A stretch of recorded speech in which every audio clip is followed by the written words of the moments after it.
चढ़े दू ताला। दादा रे दादा अब का कही रे, लाशा खानी सट जाला फान के चढ़े दू ताला। माई रे माई हतरो तो बाटे विदेश, इ तो नया नया इल्म करे पेश।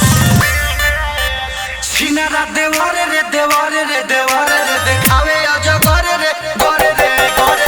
छिनारा देवारे रे देवारे रे देवारे रे देखावे अजगर रे गोरे रे देवारे रे।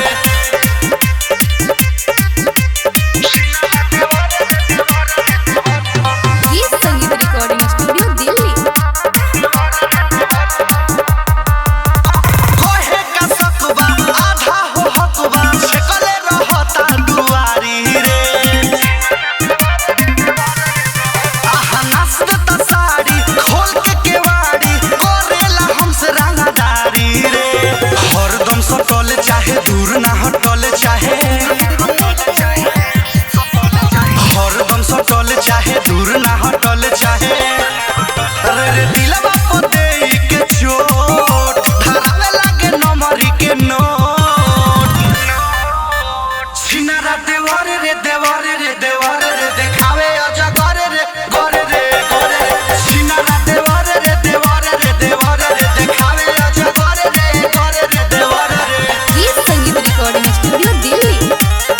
Music by Ajit Sinha.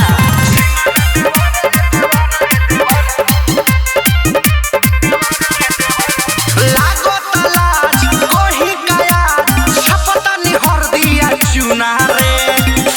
माई रे कहाँ जाई रे, बाटे पप्पू नमूना तोवे झुन झुना, दुख कइले बाटे दुगुना रे। बुझो बात परदेसी रवि घरे आजा जल्दी अभी, समझा कीजिए अजीत जी। बुझो बात परदेसी रवि घरे आजा जल्दी अभी। निर्मल जोगेश रहे रे, दिले दिलवा पर खुशबू दिन ठेस।